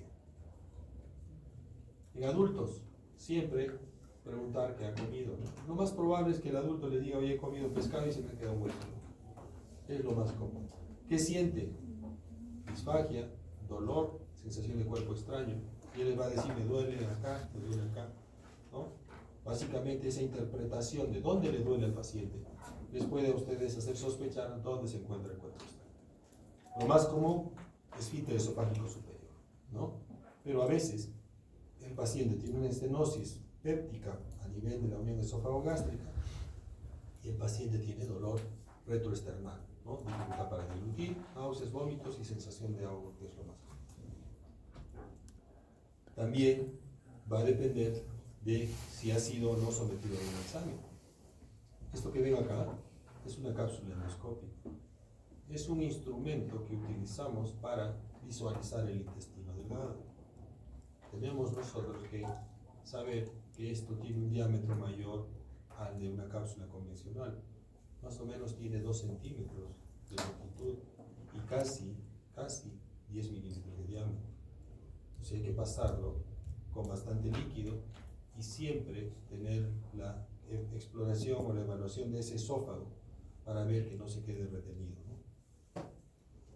Es bastante desagradable estar sacando una cápsula que nosotros mismos le hemos puesto al paciente, ¿no? En adultos, generalmente el impacto alimentario se va a presentar a nivel esofágico y generalmente se da, como les decía, en pacientes que utilizan prótesis, mala masticación o pacientes que dan 2 masticadas y degluten rápidamente, ¿no? Generalmente también se puede dar en algunos pacientes con una patología que se llama esofagitis eosinofílica. Es un cuadro inflamatorio del esófago que no tiene un movimiento peristáltico adecuado y muchas veces se retiene comida que convencionalmente debe pasar. Probablemente sea porque hay ondas peristálticas no propulsivas que ocasionan que se retenga el alimento a nivel esofágico. Generalmente está relacionado, como les decía, mala masticación, ¿no? Alteraciones de las prótesis dentales, trastornos de conducta. Generalmente hay que tener la interpretación de si esto es accidental o voluntario. Si es voluntario van a encontrar cosas extrañas, muy extrañas, miren, navajas de rasurar, agujas, que pueden ocasionar problemas a largo plazo, ¿no? O en el mismo acto que vayamos a extraer el cuerpo extraño. Y las prótesis dentales siempre también tenerles mucho respeto porque la mayoría de ellas, cuando no son completas, tienen unos ganchos de metal. ¿Han visto las prótesis parciales? Tienen como unos ganchos que se prenden a los costados de los dientes fijos. Cuando se rompe una parte, puede ingresar accidentalmente, ¿no?, el fragmento de prótesis al esófago y como tiene ganchos, esos ganchos a veces se fijan en la mucosa. Esos son los que más complicaciones nos pueden dar en el momento de intentar retirarlos, ¿no? Hay alto riesgo de perforación del esófago cuando se trata de resolver. Nuevamente, ¿no?, lo que les decía, ¿no?, que el papá se encarga o se va a ver si ha perdido algún cuerpo, algo que le haya dado al niño, ¿no? Sensación de ahogo, intento de querer vomitar y no puede comer. Miren esto, a la derecha, esa es comida mal masticada, y a la izquierda, un botón, ¿no? Es más o menos la ubicación del esfínter esofágico superior, ¿no?, que es la zona donde más se detienen también las monedas, ¿no? Siempre, nuevamente, ahogos, vómitos, saliva con sangre, distrés respiratorio y estridor, siempre son nuestros signos de alarma que nos pueden estar hablando de afectación de la vía respiratoria. Siempre hacer un examen clínico adecuado, ¿sí?, y básicamente pedir una placa. La placa también nos va a ayudar de acuerdo al cuerpo extraño que nosotros estemos sospechando. Si es un alimento mal masticado, yo le pido una placa de tórax y va a salir normal.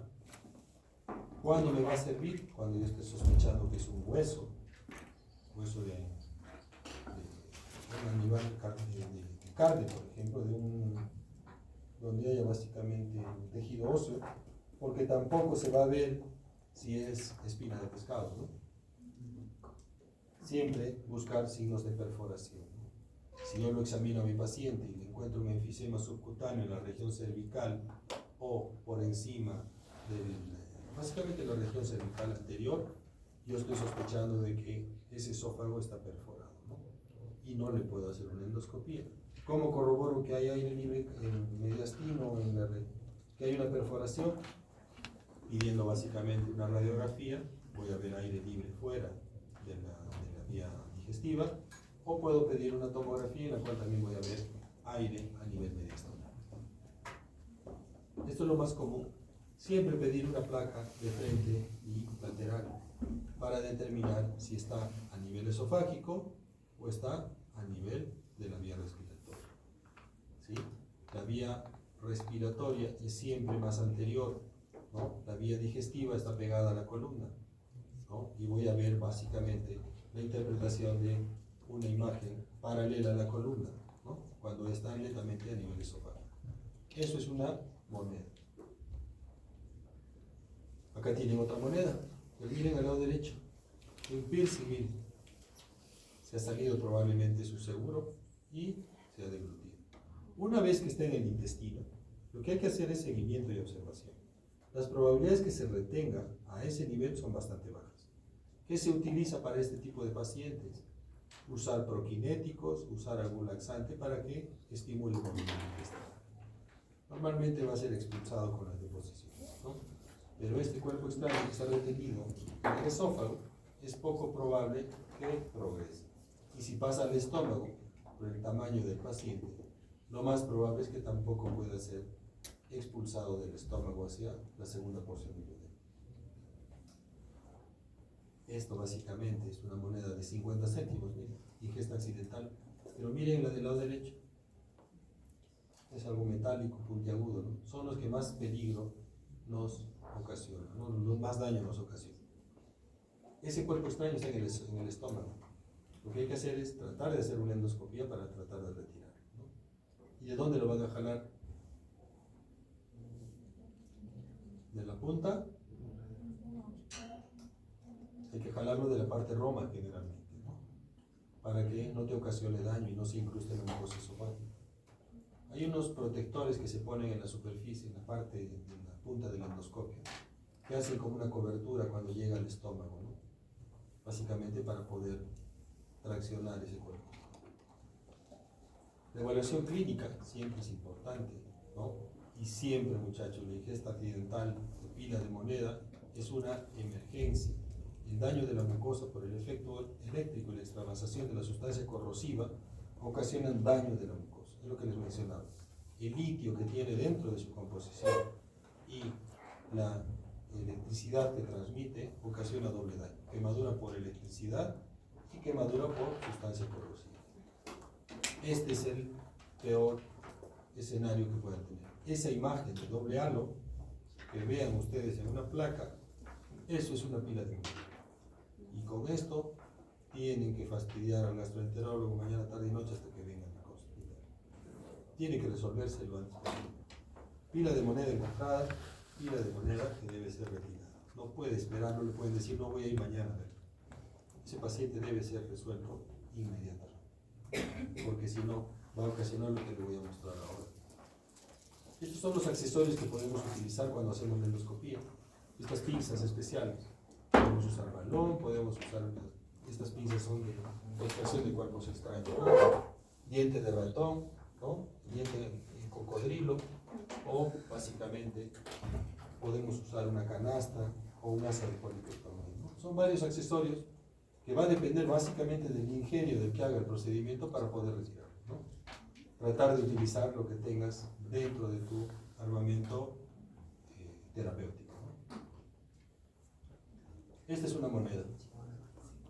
Se utiliza esa pinza, ¿no? Es lo más común. O pueden encontrar una chapita, mira. Probablemente es una persona que está tomando municipal, ¿no? Saben de qué estoy hablando, ¿no? Miren, esa es comida. O un hueso, probablemente. Miren cómo ha lacerado la mucosa, ¿no? Es un hueso. Miren cómo está incrustada en la mucosa, ¿no? Para sacarlo, tienen que hacer es empujarlo un poco hacia el estómago para enderezar y retirar esta punta que está incrustada acá y poder enderezarlo y retirarlo, ¿no? Si ustedes jalan, ¿qué va a ocasionar? Que esto se termine de desgarrar, ¿no? Y se perfore. Esto es lo que tratamos de prevenir, muchachos. La última imagen de abajo es la pila de moneda, miren cómo está de corroída, se pone oscura. ¿Y qué ocasiona? Úlceras, perforación, estenosis. Bien, tejido necrótico, ya está perforado el mesón. Estas son las complicaciones. Puede ser una laceración o posteriormente puede ser una fístula. Miren dónde está la flechita en el medio, ¿no? Y eso, ¿qué va a ocasionar? Que cada vez que coma el niño, ¿qué va a pasar? Se va a pasar la comida a la vía respiratoria, ¿no? Va a tener disnea o asfixia, ¿no? Accesos de tos después de la ingesta de alimentos. Podemos encontrar esto, perforación esofágica, ¿no? Y generalmente, cuando no podemos sacar el cuerpo extraño, lo que tratamos es de fraccionarlo, ¿no? Cuando son cuerpos extraños así grandes, alimentos impactados, muchas veces puedes tratar de disgregar o destruir el alimento para poder progresarlo hacia el estómago. Este es el desenlace del niño, miren que se ve comido. Es el conector del cable, ¿no? Del cable mágico, ¿no? Mira, esa cosa de metal se ve comido. Ese es el tema, muchachos. Luego nos falta cáusticos y explosivas que ocasionan daño a nivel del esófago o del estómago. Acá tenemos una historia clínica. Paciente de 6 años que ingresa por ingesta accidental de cáusticos, ¿no? Y es traído inmediatamente a la emergencia con dolor torácico y cialorrea, insalivación. Es evaluado de forma inmediata por el médico en el centro de salud.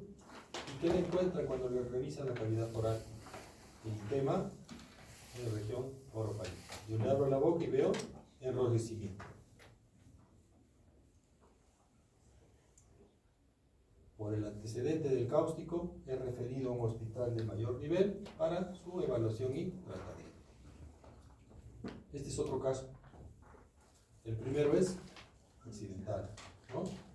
El segundo, paciente de 25 años, ¿sí? Previamente sana, que consulta al servicio de emergencia por presentar sensación de pirosis, dolor abdominal, posterior a la ingesta de cáusticos, ácido muriático, de forma voluntaria. ¿Qué significa eso? Intento suicidio, ¿no? Por problemas personales. Al ingreso se encuentra paciente quejumbrosa, depresiva, con dolor leve, con epigastrio y no hay signos de irritación peritoneal y los demás exámenes o el examen físico complementario está completamente normal. Entonces, tenemos dos casos diferentes, ¿no? Uno accidental, es un niño, y el otro voluntario. ¿Cómo podemos definir la esofagitis cáustica? Es una intoxicación por cáusticos que se define como la ingesta de sustancias corrosivas que generalmente tienen la capacidad de destruir tejido vivo. ¿Qué pueden ser? Los cáusticos pueden ser alcalinos o ácidos. Son los dos extremos, los que pueden causar daño en la mucosa. La ingestión de cáusticos es diferente en adultos y en niños, ¿sí? En niños, generalmente el 80% de las lesiones están producidas por agentes cáusticos que generalmente se da en niños mucho más pequeños, a los 5 años. Y generalmente se da porque dejamos las sustancias que utilizamos para desinfectar en depósitos no habituales.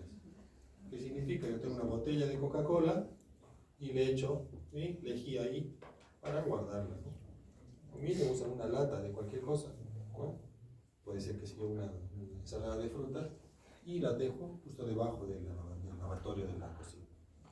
Y este polvito, ¿no?, que parece azúcar, es soda cáustica. Muchas veces también se guarda en depósitos de ese tipo. ¿Qué diferencia hay con los adultos? La mayoría de los adultos que tienen ingesta de cáusticos es de intento suicida, ¿sí? Pero algunos pueden ser accidentales, ¿no? Por este mismo problema de utilizar frascos no habituales. Si yo utilizo mi botella de Coca-Cola, lo primero que le hago es, le pongo un rótulo así gigante, ¿no? Le pongo lejía. Es lo que tienen que hacer. Lo ideal es usar frascos que no tengan ningún rótulo, o sea, no tengan ninguna marca. Si es una botella de plástico, sacarle toda la marca y ponerle un rótulo especial para evitar esto. Porque la ingesta de estas sustancias son catastróficas. Todo esto puede consumirse, ácidos o álcalis. ¿Para qué usamos los álcalis? Para desinfectar, ¿no? El amoníaco, por ejemplo, hidróxido de sodio, la soda cáustica. ¿Para qué usan soda cáustica? ¿Saben? Para desatorar los baños, ¿no? Es un polvo que en contacto con el agua hace una reacción química que prácticamente hierve el agua, ¿no? Genera calor.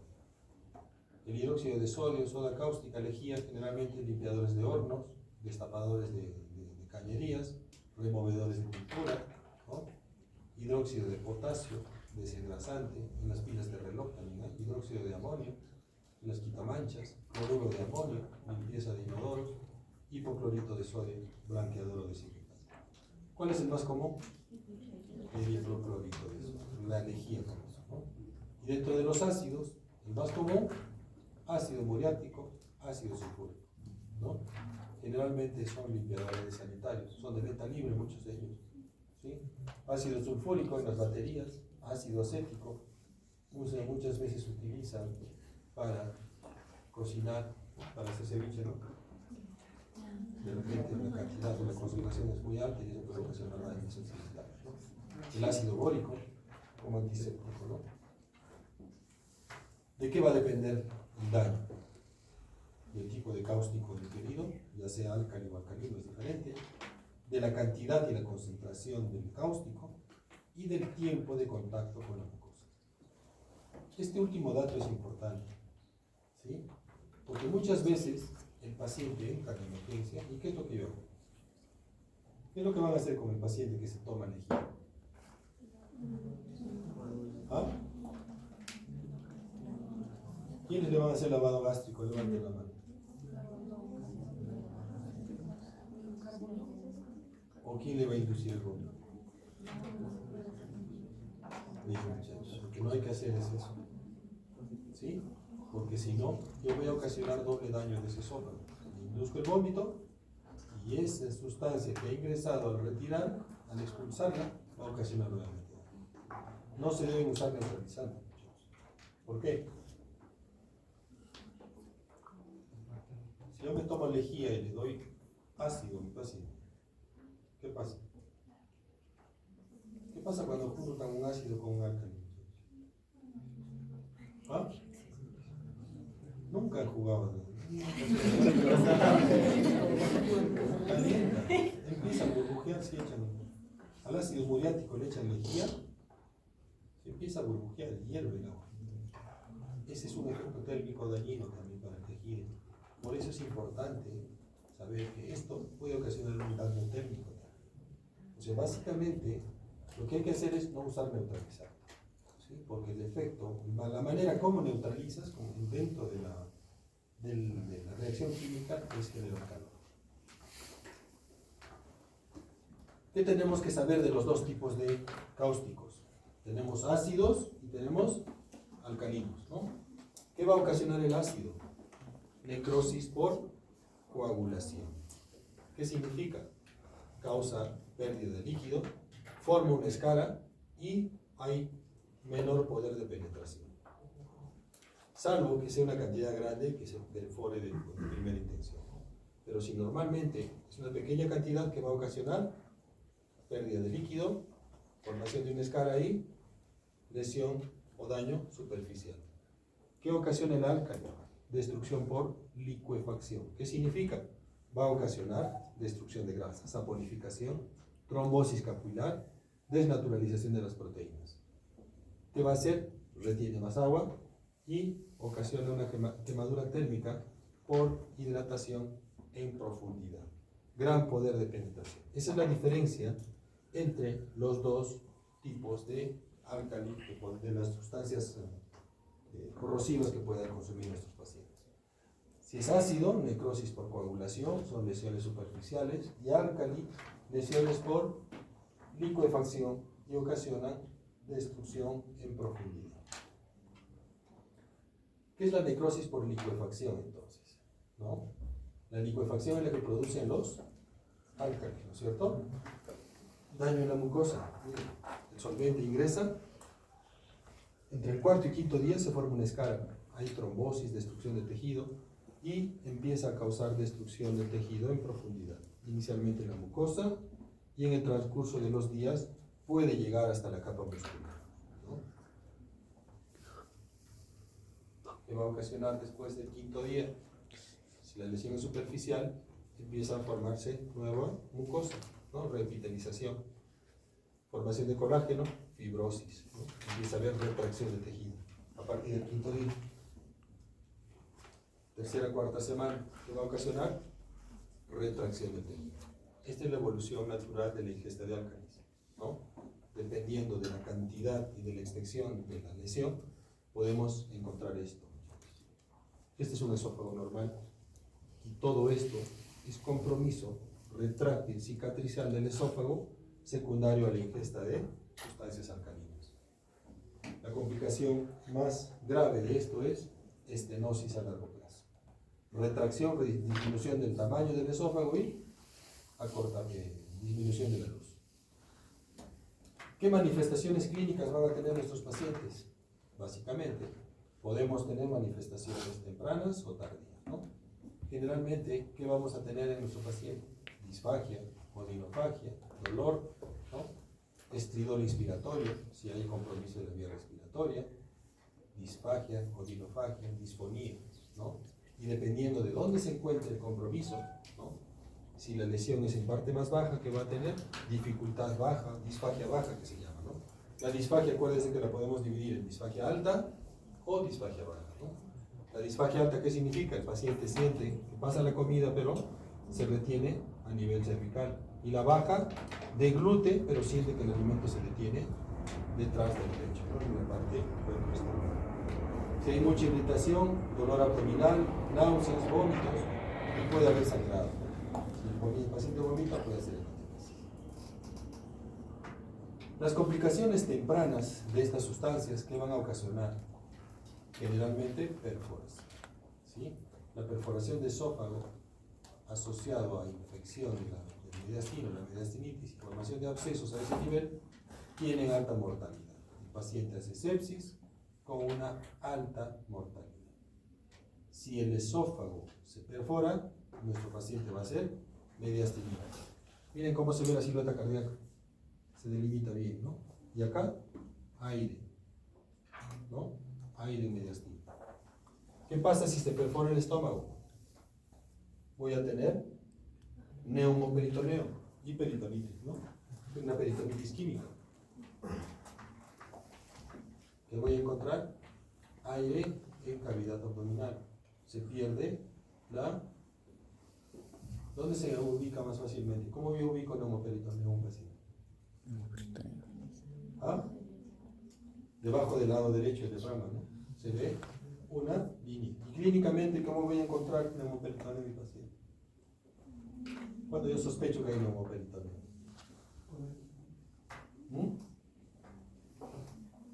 Cuando yo percuto el hígado, ¿qué cosa siento? Matidez. Y si hay aire timpánico, ¿no es cierto? Entonces, ¿qué voy a perder? Voy a perder la matidez del hígado. Si yo tengo un paciente con sospecha de neumoperitoneo, yo le percuto la zona del hígado y voy a encontrar timpanismo. Eso me hace sospechar, asociado a reacción peritoneal positiva. En la fase crónica, ¿qué voy a encontrar? Si mi paciente sobrevive a la ingesta, cicatrices, estenosis, vuelve a aparecer disfagia y muchas veces es progresiva e irreversible. Esta es la luz intestinal del esófago, muchachos. Mire, se ve un pequeño conducto, ¿no? Acá. Esto debería estar bastante más amplio, ¿no? Con áreas ulceradas, retráctiles en la primera imagen, ¿no? Complicaciones en la fase crónica, estenosis generalmente, ya sea del esófago, y si hay compromiso o afectación del estómago, la parte que más tenemos que cuidar es la región antral, la que se comunica con el duodeno, ¿no? Y también acuérdense que a largo plazo, nuestros pacientes aumentan su posibilidad de cáncer, ¿no? Pacientes por encima de los 40 años, las probabilidades de cáncer son mucho más altas, ¿no? Dicen que aumentan entre 10 y 100 veces más las posibilidades de que un paciente que ha consumido cáusticos pueda hacer un cáncer de esófago o un cáncer de estómago. ¿Cuándo debo hacer una endoscopía? Este dato es importante, no se hace en cualquier momento. Debo hacerlo entre las 6 horas y las 48 horas máximo de la ingesta de cáustico. Pasadas esas 48 horas no puedo hacer una endoscopía. ¿Qué me permite la endoscopía? Ver el grado de lesión de la mucosa, ver la localización de las lesiones, la extensión y la severidad. ¿Cuándo no debo hacer endoscopía? Cuando tengo una vía aérea no permeable, es decir, cuando hay afectación de la vía respiratoria del paciente, cuando hay signos de perforación, cuando tiene shock o está inestable, o cuando ha venido después de 48 horas. Si a usted le dicen, hace 3 días he tomado el cáustico, ese paciente no se puede hacer eso. Por el riesgo de perforación, acuérdense que es un instrumento, la punta es dura, ¿no? Si yo tengo un tejido friable, lo más probable es que ocasione perforación. ¿Qué puedo encontrar? Miren, esta es la vía respiratoria, ¿no? Quemaduras a nivel de la región faríngea, compromiso de las cuerdas vocales, o puede encontrar quemadura a nivel del tercio medio de esófago. Y ahí van a utilizar una clasificación de Sargar que se llama. ¿Qué utiliza básicamente Sargar? Define la extensión de la lesión, ¿no? El 0 es una mucosa normal, no hay lesiones. El pronóstico es bueno. 1, área edematosa e hiperémica. La morbilidad significa más o menos no hay secuelas a largo plazo. 2A, exudado, escoriaciones, úlceras, ¿no? Básicamente puede no haber secuelas tardías. El 2B, úlceras profundas. El 3, pequeñas áreas de necrosis. Y el 3, áreas extensas de necrosis. ¿Qué es importante con esto determinar? El Sargar 1 y el 2A, yo le puedo dar de comer a mi paciente y lo puedo mandar a su casa. Del 2B y el 3 debe hospitalizarse, porque esos son los que van a tener complicaciones. Estos son los tipos de Sargar 1, inflamación. 2A, fibrina. 2B, úlceras profundas. 3, necrosis aislada, 3A, y necrosis profunda, 3B. 2B hasta el 3B son los que tienen complicaciones de estenosis hasta riesgo de perforación. Los hallazgos radiológicos buscan básicamente aire libre cardíaco, ya sea a nivel mediastinal o a nivel de la cavidad abdominal. Miren las flechitas de aire por encima del hígado, ¿no? Por debajo del diafragma. Y tardías, voy a ver estenosis del área comprometida, ¿no? Este paciente probablemente ha tenido lesiones Sargar 2B o 3, ¿no? Extensas en el esófago, ¿no? Y por eso es que hay esas estrecheces o retracciones, ¿no? ¿Cuál es el tratamiento en líneas generales? Todo paciente debe ingresar a la emergencia. Debemos respetar y ver que la vía aérea esté libre, ¿no? Siempre ver su estado hemodinámico del paciente. ¿A qué se llama fase aguda? La primera semana. Fase latente, 4 semanas, y fase crónica, más de 4 semanas. Si yo no le hago la endoscopía antes de las 48 horas, tengo que esperar hasta la fase crónica para poder hacer la endoscopía. No puedo hacer la endoscopía en esa fase intermedia. ¿Sí? ¿Qué medidas generales tienen que tener? Siempre respetar y mantener libre la vía aérea. Líquidos, hidratación, cobertura antibiótica. Y hay algunas escuelas que utilizan corticoides para prevenir el cuadro de inflamación y retracción de los tejidos. No está demostrado al 100%, pero puede ayudar. Y utilizar protectores gástricos como inhibidor de bomba de protones endovenoso puede ayudar, pero básicamente lesiones en el esófago no tienen mucho asidero utilizar inhibidores, ¿no? Pero sí la decisión de usar corticoides va a depender mucho del médico que lo atienda al paciente. Antibiótico-terapia sí se utiliza en todos los pacientes que ameritan hospitalización. Como les decía, lesiones de grado 1, pacientes pueden quedar con dieta líquida el primer día y después inhibidor de bomba de protones, básicamente considerar cirugía si hay abdomen agudo. Generalmente si es un 1, lo más probable es que sea un esófago normal y no tenga complicaciones, ¿no? Solamente cuidar la dieta, inhibidor de bomba de protones para mejorar su manifestación de dolor, ¿no? Grado 2 y grado 3, 2B principalmente, ¿no? Debe ser hospitalizado, ¿sí? Lesiones 2A puede empezar a comer, como les decía, dentro de las 24 a 48 horas y se da dieta progresiva, ¿no? Al tercer cuarto día se puede dar de alta hasta dentro de la semana. 2B y 3, ¿qué debemos hacer? Va a depender del compromiso, del grado de disfagia que tenga nuestro paciente. Generalmente van a tener reducción o suspensión de la vía oral por varias semanas, se queda en reposo absoluto, uso de antibióticos, corticoides, básicamente bloqueantes de la secreción de ácido, y siempre valorar su medio interno, ¿no? El estudio endoscópico solamente se hace dentro de las 48 horas. Pasado ese tiempo, no podemos hacer el examen invasivo, ¿no? ¿Cuándo se presentan problemas? Cuando mi paciente viene al tercer cuarto día y yo no sé el grado de lesión que tiene, ¿no? En ese caso lo tengo que considerar de hospitalizar y manejarlo como si fuera un Sargar 3 o 2B, ¿no? En la fase latente, básicamente que es la parte de la cicatrización, inicio de la cicatrización, la endoscopía está contraindicada, como hemos dicho, ¿no? Porque hay ulceraciones, hay edema, puede haber hemorragia, el estómago deja de moverse y el esófago también, y hay grados de necrosis. Y la complicación tardía, que se da después de las 4 semanas, generalmente el paciente acaba con estenosis, ¿no? ¿Qué podemos hacer con nuestro paciente una vez que estamos ya en la fase crónica? Si hay estenosis, pensar en dilatación. ¿Qué es lo que están haciendo con ese niño?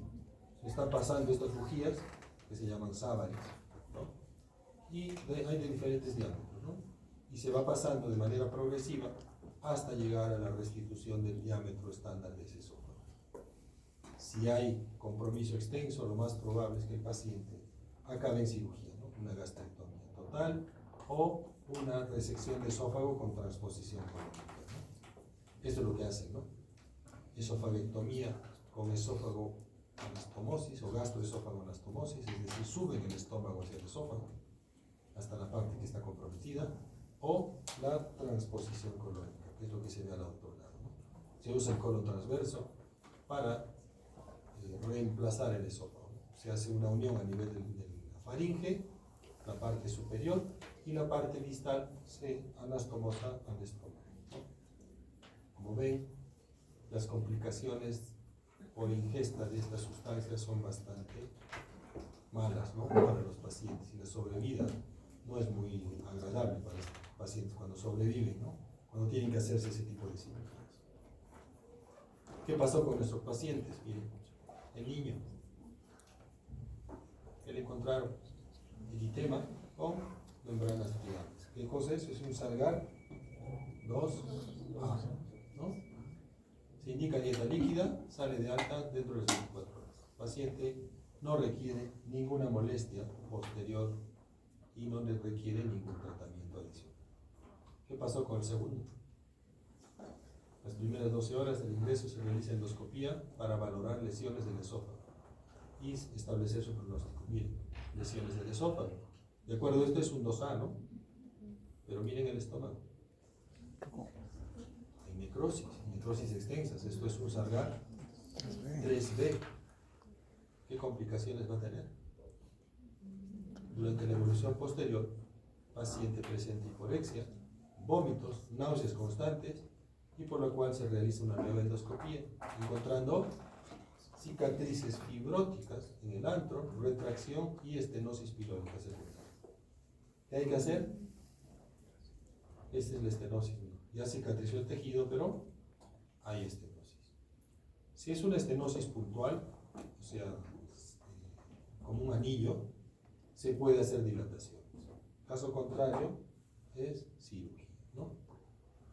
Muchachos, saquen una hojita. Vamos. Ese es su pasito.